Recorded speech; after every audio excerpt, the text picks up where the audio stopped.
तो तैयार हो जाइए दोस्त। जो भी बातें आज बताई गई हैं पिछले 3 घंटों में, हमें उन चीजों को अपनी वर्किंग में लागू करना है। आप में से बहुत सारे लोगों ने लिखा होगा, बहुत सारे लोगों ने रिकॉर्ड किया होगा, बहुत सारे लोगों ने स्क्रीनशॉट लिए होंगे या फोटो खींचे होंगे। ये आपकी जितनी भी आदतें हैं बहुत अच्छी आदतें हैं, लेकिन इसमें एक आदत और ऐड कर लीजिए कि जो यहाँ बताया गया है उसको अपनी वर्किंग में इंप्लीमेंट फॉलो करें। क्योंकि जब तक आप उनको अपनी वर्किंग में लागू नहीं करेंगे, ये बातें आपकी किसी काम की नहीं है। तो मैं वेलकम करता हूँ सभी लीडर्स को और बधाई देना चाहता हूँ उस बेहतरीन परफॉर्मेंस के लिए जो करके आप यहाँ आए हैं। वैसे तो सितंबर माह के नहीं, जब से न्यू प्लान लॉन्च हुआ है तब से ही हमारी टाइगर टीम बहुत तेजी से ग्रो कर रही है। आपके बिजनेस बढ़ रहे हैं, उसके परिणाम स्वरूप आपके लेवल्स मेंटेन होंगे, कुछ नए लेवल्स भी आगे होंगे, कुछ साथियों के बोनस क्लब अचीवर में हिस्सा आने लग गया होगा। तो कुल मिला के इनकम बढ़ी है नए प्लान से। एक चीज की और बधाई देना चाहता हूं मैं, आज का जो प्रोग्राम है कुछ अलग नहीं लग रहा, कुछ एक्स्ट्रा एनर्जी है या नहीं, कुछ एक्स्ट्रा तैयारी नजर आ रही है नहीं? कारण ये है कि अब हम पुराने नहीं रहे, अब हम बदल गए हैं और शुरुआत हमने करी है। अब हम नए नाम और नए लोगों के साथ हिंदुस्तान में काम करने वाले हैं और मिशन टेक्निकल के मंच पे आज हम पहली बार नया नाम और नया लोगो आपके साथ पेश करेंगे और आप तालियों से स्वागत कर सकते हैं। क्योंकि जब स्टार रोडी आप बनेंगे और बड़े मंचों पे खड़े होंगे तो आप अपना परिचय देंगे। अब तक हम कहलाते थे टाइगर टीम इंडिया। क्या था जी? हमारा परिचय क्या था? Tiger team India. अब हमारा नया नाम क्या है? Tiger team Bharat. और दोस्त आपने देखा होगा टाइगर टीम इंडिया में एक शेर दिखता था ना, वो शेर ये बताता था कि टाइगर टीम इंडिया का लीडर जहां खड़ा हो जाता है वो दहाड़ता है। यस और नो? अब नए लोगों में आप देखेंगे शेर की दहाड़ तो वैसे की वैसे है क्योंकि वो तो हमारे अंदर है, उसे तो कोई निकाल नहीं सकता। 2 पंख और ऐड कर दिए गए इस लोगों में। ये पंख ये बताते हैं कि अब ना केवल हमें सिर्फ दहाड़ना है, हमें अपने बिजनेस को एक नई उड़ान देनी है। क्योंकि पंख तभी लगाए जाते हैं तो उड़ने की जरूरत होती है। किसी कुत्ते को पंख लगाते हुए देखा आपने? क्योंकि उसको जरूरत ही नहीं, दौड़ने से चल रहा है। लेकिन 2.5 लाख रुपए महीना कमाने के लिए दौड़ने से काम नहीं चलेगा। आपको और आपके बिजनेस को दोनों को उड़ना पड़ेगा। तैयार है उड़ने के लिए? और मैं आपको बता दूं, सिर्फ हमने नाम नहीं बदला है, हमने लोगो नहीं बदला है, हमने अपना विजन भी बदल लिया। अब हमारी सोच नई हो गई है, अब हमारी तैयारी नई हो गई है, अब हमें एक नई मानसिकता के साथ काम करना पड़ेगा। और नया विजन क्या है टाइगर टीम भारत का? अब टाइगर टीम भारत का एक ही लक्ष्य है, 2025 तक हमें 25,000 आरसीएम कमांडो लीडर्स की एक फौज तैयार करनी है। और शुरुआत कैसे होगी? खुद से।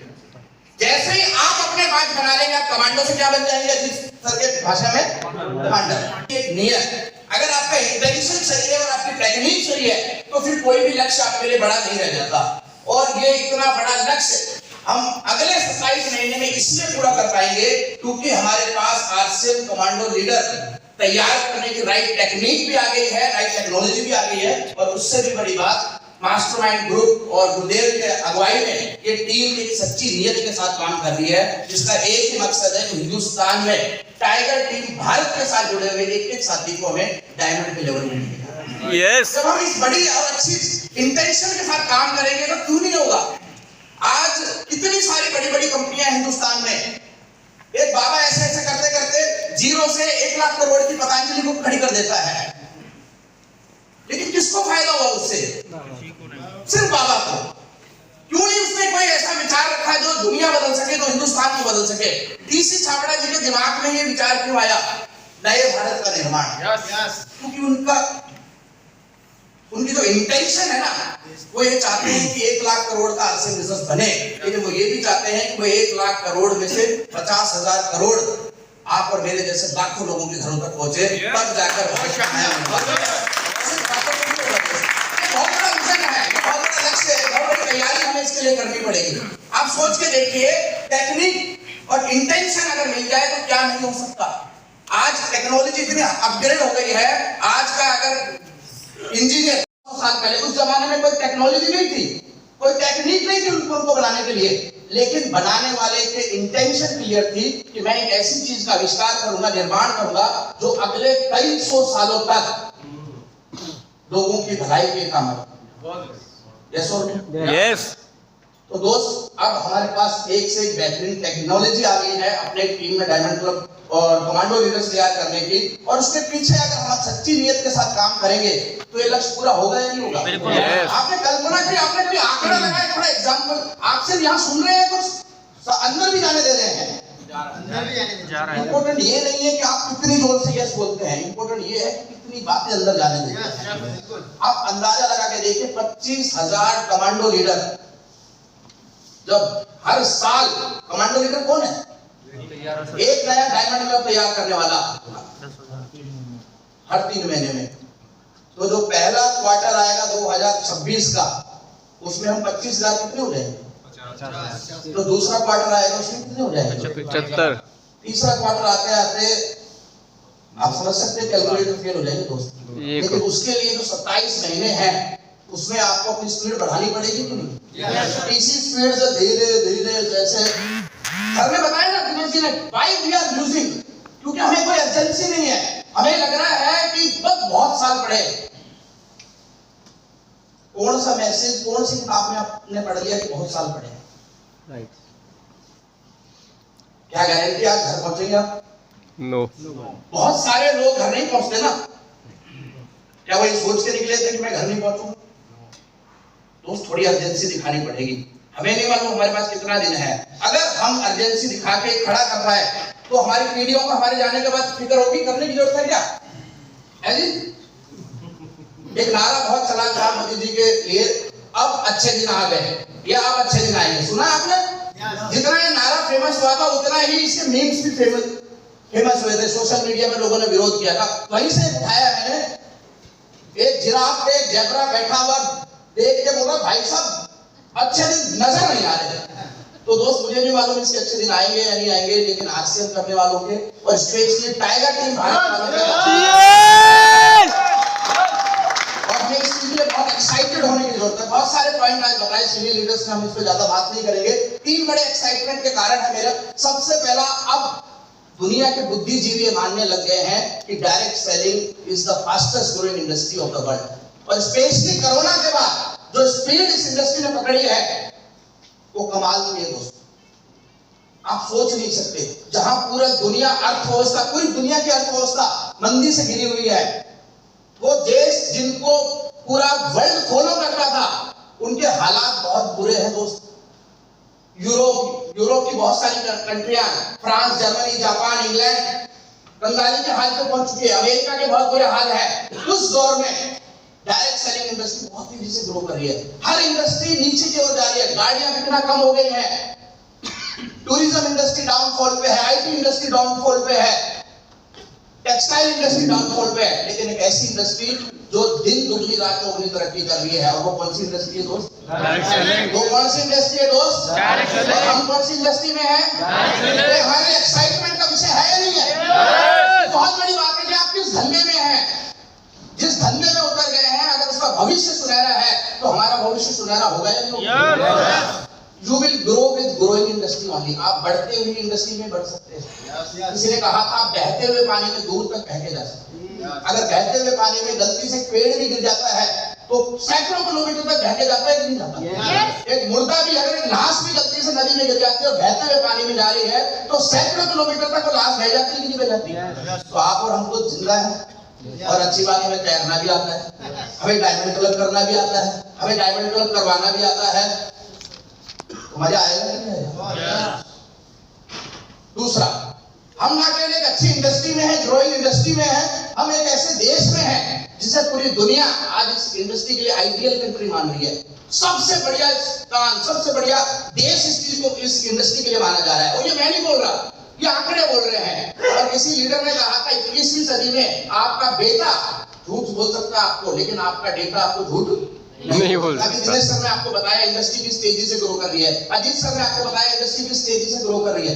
दोस्त, आंकड़ों को समझिए। वो आंकड़े बोल रहे हैं कि दुनिया में डायरेक्ट सेलिंग लगभग 6-6.5% की रफ्तार से बढ़ रही है। उसी इन डायरेक्ट सेलिंग इंडिया, उसी डायरेक्ट सेलिंग इंडस्ट्री में इंडिया की रफ्तार उससे 2.5 गुना ज्यादा, लगभग 7.5% की रफ्तार से बढ़ रही है।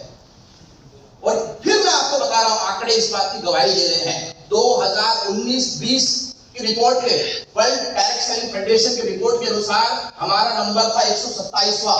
263 लोग हैं पूरी दुनिया में, देश है सॉरी, उनमें से हिंदुस्तान का नंबर था 127वां। 2020 में कोरोना और उसके 1.5-2 साल के दरमियान में जब हिंदुस्तानी आदमी शांत बैठा, जब हिंदुस्तानी आदमी खाली बैठा, जब हिंदुस्तानी आदमी घर में सोचने को विवश हुआ कि किस ओर जा रही है मेरी भविष्य, तो उसने डायरेक्ट सेलिंग के महत्व को समझा, उसने डायरेक्ट सेलिंग की पावर को समझा, उसने सेकंड सोर्स ऑफ इनकम की इंपॉर्टेंस को समझा, उसने इम्यून सिस्टम के महत्व को समझा। और वही देश जो 127वें नंबर पे था, अगले 1.5 साल में वो दुनिया को 100 नंबर की छलांग लगा के 122वें नंबर पे आ गया कि नहीं आ गया। और लेटेस्ट आंकड़े ये बता रहे हैं कि 22-23 के हिसाब से सर ने बताया, अखबार की कटिंग 23 अगस्त की कि अब हम 11वें नंबर पे आ गए हैं। और अगर हमने यही रफ्तार बनाए रखी, अगर हमने यही कमिटमेंट बनाए रखा, तो 2023-30 में हम तीसरे नंबर पे आ जाएंगे और 2035-40 तक हम पहले नंबर पे होंगे नहीं होंगे। बहुत सारे कारण हैं, हम कभी इस विषय में बात करेंगे। तो हम जिस देश में वो आइडियल कंट्री माना जा रहा है, तो सबसे बड़े कारण है हिंदुस्तान के पीछे रहने के, बढ़ती हुई जनसंख्या और बेरोजगारी। जो 2 कारण हिंदुस्तान को 19वीं सदी का पिछड़ा हुआ देश कहलाते थे, वही 2 सबसे बड़े कारण हैं। 21वीं सदी में डायरेक्ट सेलिंग के लिए सबसे बड़ा रॉ मटेरियल का काम करेंगे। सोच के देखिए, बहुत बड़ी पावर हमारे हाथ में है। 65% आबादी आज हिंदुस्तान के गांवों में रहती है। उन गांवों में जहां बिजली नहीं पहुंची अभी, उन गांवों में जहां कोई सड़क नहीं है, उन गांवों में जहां इंटरनेट की व्यवस्था नहीं है, वहां अगर आप किसी एक डिस्ट्रीब्यूटर को ज्वाइन कराते हैं और उसको उसके गांव में रहते रहते 1-2 लाख रुपए महीना कमाना सिखा देंगे, तो ऐसे लोग जुड़ेंगे कि नहीं जुड़ेंगे? और भरमार है या नहीं ऐसे लोगों के हमारे पास? हम कोई होनोलुलु में थोड़ी रहते कि 10,000 लोग हैं। हम इंडिया में हैं दोस्त, हर साल एक नया ऑस्ट्रेलिया, हर 3 साल में एक नया अमेरिका पैदा करने की क्षमता है हमारे। तैयारी कर सकते हो। तीसरा कारण, मैं क्यों एक्साइटेड हूँ, हम सिर्फ ना केवल अच्छी इंडस्ट्री में हैं, हम एक ऐसे देश में हैं जहां ये इंडस्ट्री ग्रो करेगी, और सबसे बड़ी बात, हम एक ऐसी कंपनी में हैं जो ये बता रही है, जिसके आंकड़े ये बता रहे हैं, जिसकी रफ्तार ये बता रही है कि हिंदुस्तान में या वर्ल्ड लेवल पे डायरेक्ट सेलिंग में अगर कोई सबसे बड़ा टर्नओवर जनरेट करने वाली कंपनी बनने वाली है, तो उसका नाम क्या है दोस्त? उसका नाम क्या है? बेस्ट प्रोडक्ट आरसीएम के पास है, बेस्ट प्लान आरसीएम के पास है, बेस्ट प्रमोटर आरसीएम के पास है, बेस्ट पीपल्स आरसीएम के पास है। आप सोच के देखिए, वर्ल्ड क्लास क्वालिटी के प्रोडक्ट लोकल रेट पे जो आरसीएम प्रोवाइड करवा रहा है, कोई दुनिया की कंपनी सोच नहीं सकती इसके बारे में। 9 रुपए की साबुन, 17 रुपए का नमक, 1 रुपए का शैम्पू पाउच। कोई प्लान बनाने बैठ जाएगा ना, तो उसका कैलकुलेटर फेल हो जाएगा। प्लान जो हमारा है, most scientific, most mathematical proven plan, जिसमें आप अनलिमिटेड इनकम कमा सकते हैं, कोई लिमिट नहीं है यहाँ पर इनकम की। और सबकी इस प्लान में आप आज जुड़ के अपने 10 साल पहले जुड़े हुए अपलाइन से भी बड़ा लेवल तो अगले 2-3 सालों में हासिल कर सकते हैं। आप सोच के देखिए, प्रमोटर जिनकी सोच आप देखिए, मैंने फिर पहले बताया आपको कि हम क्यों आगे बढ़ेंगे, क्योंकि इस कंपनी के मालिक की जो सोच है वो बिल्कुल अलग है। उनकी इंटेंशन खुशहाल है, यहाँ पर हर जन हो, सुख शांति से पूर्ण जीवन हो, सब काम करें अपना अपना, सब पूरा करें अपना सब। है किसी ने बनाया ये सब? क्यों बना पाए? क्योंकि उनके दिमाग में चल रहा है कि मुझे खुद लखपति, करोड़पति, अरबपति नहीं बनना, मुझे अपने साथ जुड़े हुए लोगों को आर्थिक रूप से आजाद कराना है। और पीपल्स, बहुत सारे ऐसे बिजनेस हैं डायरेक्ट सेलिंग के नाम पे गिने चुने, जो कहते हैं हम मासिस के लिए नहीं, हम क्लासेस के लिए हैं। हिंदुस्तान में आरसीएम बिजनेस एक ऐसी कंपनी है जो 90% दुनिया की आबादी को सूट करती है। यस। 3% लोग हिंदुस्तान में भी ऐसे जो इतने हाई फाई हैं, वो हिंदुस्तानी प्रोडक्ट यूज ही नहीं करते, उनके प्रोडक्ट इंग्लैंड, जर्मनी, जापान से आता है। 7% लोग इतने लो कैटेगरी के हैं, उन्हें साबुन सोडा लगाने की जरूरत नहीं पड़ती, वैसे ही चाहते हैं। अब रेलवे स्टेशन पे रहने वाला कोई लक्ष्य ना होगा क्या? लेकिन 90% आप और मेरे जैसे लोग हैं जो गिन गिन कर पैसा कमाते हैं और गिन गिन के खर्च करते हैं। उन लोगों को सूट करेगा कि नहीं करेगा? यस।